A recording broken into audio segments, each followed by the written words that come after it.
Buni o'zgarishini qarang. Hozir mustaqilligimiz 35 yilligi bo'lyapti. Shu mustaqilligimiz 35 yilligi har bir yilini bunda taqqoslasangiz nihoyatda katta o'zgarish bo'lyapti. Mana hozir Gulchilar makonini ko'rdik, mana texnikumlarni ko'rdik, mana Al-Farg'oniyni ko'rdik, yonidagi qurilishlar, bu ali Quva mahallasi, mana Karkidon suv omborini o'zgarishlarini har bir odam ko'rsa havas qiladi. 2 yilda shuncha narsani mana kelgan odam adashib qoladi. Chunki bu narsalar nihoyatda tezlikda o'zgaryapti. Ilm ham o'zgaryapti. Bolalarimizni deydi, salohiyati ham o'zgaryapti. Dunyo qarashi ham o'zgaryapti. Bu hammasi bu yurtimizning tinchligi, obodligini sharofati bilan, mana prezidentimiz qilgan nazarini sharofati bilan bo'lyapti. Tinchlik, omonlik, doimo barakot hamrohimiz bo'lsin.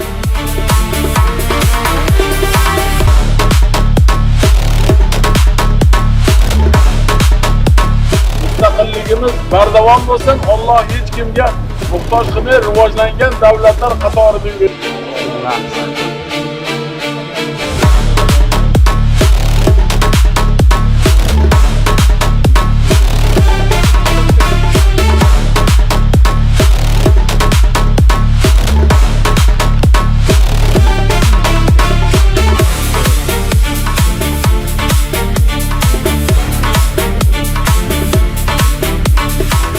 Bugün biz Quva tumani faxriylari tuman hokimligi tomonidan tashkil qilingan amalga oshirilgan ishlar bilan tanishish uchun to'plandik.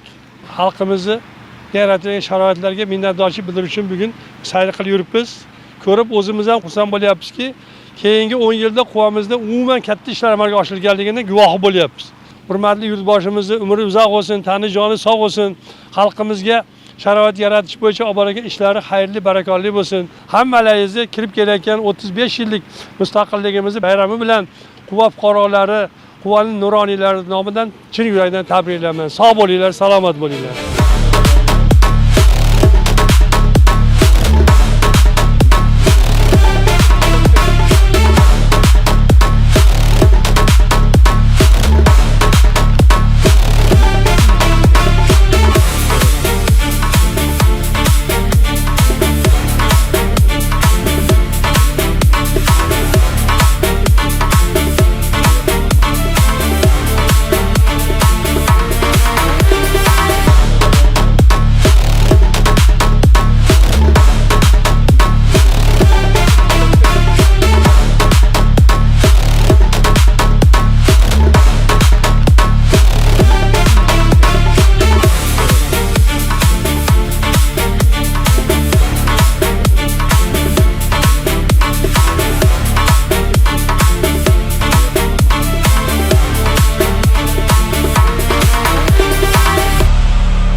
Allohga beadad shukronalar bo'lsinki, mana shunday bir baxtli zamonada, baxtlilar mamlakatida, baxtlilar mahallasida, xonadoniga, dunyoga kelganimizga shukronalar bo'lsin. Umr bo'yi ota bobolarimizni bizlarni mana shunday bir mustaqillikka, erkin, emin yashashlikka, milliy qadriyatlarimiz bilan yashashlikka orzu qilib o'tib ketgan ota-onalarimizni duolarini sharofatidan Alloh bizlarga shunday bir g'amxo'r yurtboshini berdi. Yaqindagi mana 2 yil, 3 yilning ichida shunaqangi bir ulkan o'zgarishlar bo'ldiki, bunga sabab yurtboshimizni bizni Farg'ona viloyatiga tashriflari bo'ldi. Bu kishini kelishligi bizga baxt bo'ldi. Mana Qo'qon shahrini qarasak, qanday qurilgan qancha inshootlar go'zal maskanlarga aylandi. Mana poyezd yo'llarini aytasizmi, Qo'qondan Andijonga, Andijondan Qo'qonga bu buyurilgan har bir buyruqlarini viloyat hokimi bosh bo'lib shunday bir go'zal maskanga aylanishiga sabab bo'ldi. Bizning yurtimizda ikkita olim zot bor. Birlari Ahmad Al-Farg'oniy, falakiyot olimi bo'lsa, ikkinchisi mana Burhoniddin Marg'inoniy zotlar yashab o'tgan, bularning ruhlarini ham shod qilib, Burhoniddin Marg'inoniyni majmuasi bir go'zal holatga keldiki, bunga hatto qo'shni mamlakatlardan, Qirg'izistondan, Tojikistondan, Toshkentdan, Andijondan har kuni sayohatchilar kelib quvonib bu yerdagi ob-havo bu yerdagi ko'rinishlarni ko'rib orzu qilib ketayotganlarini guvohiman. Mana Kerkidon suv omboriga keldilar. Yurtboshimiz hech kimning hayolida yo'q bir lalmikor bir sahro edi.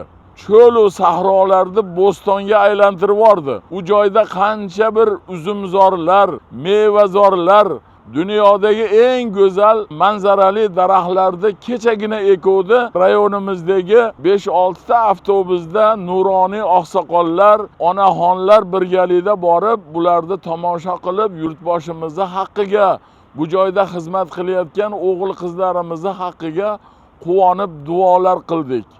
Bunaqa qachon bo'lgan bunaqa davr? Mana bo'lar ekan u.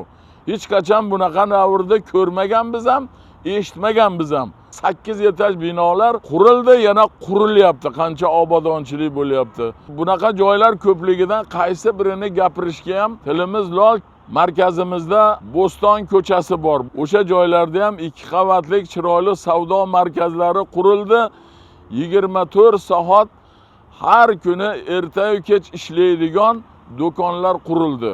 Uning yonida xotira maydoni bor edi, u ham bir go'zal holatga keldi. Bu joylarda ko'rgan odam, Quvaga qachondan beri kelmagan odam, men qayerga kelib qoldim deb o'ylaydigan bir maskanga aylandi.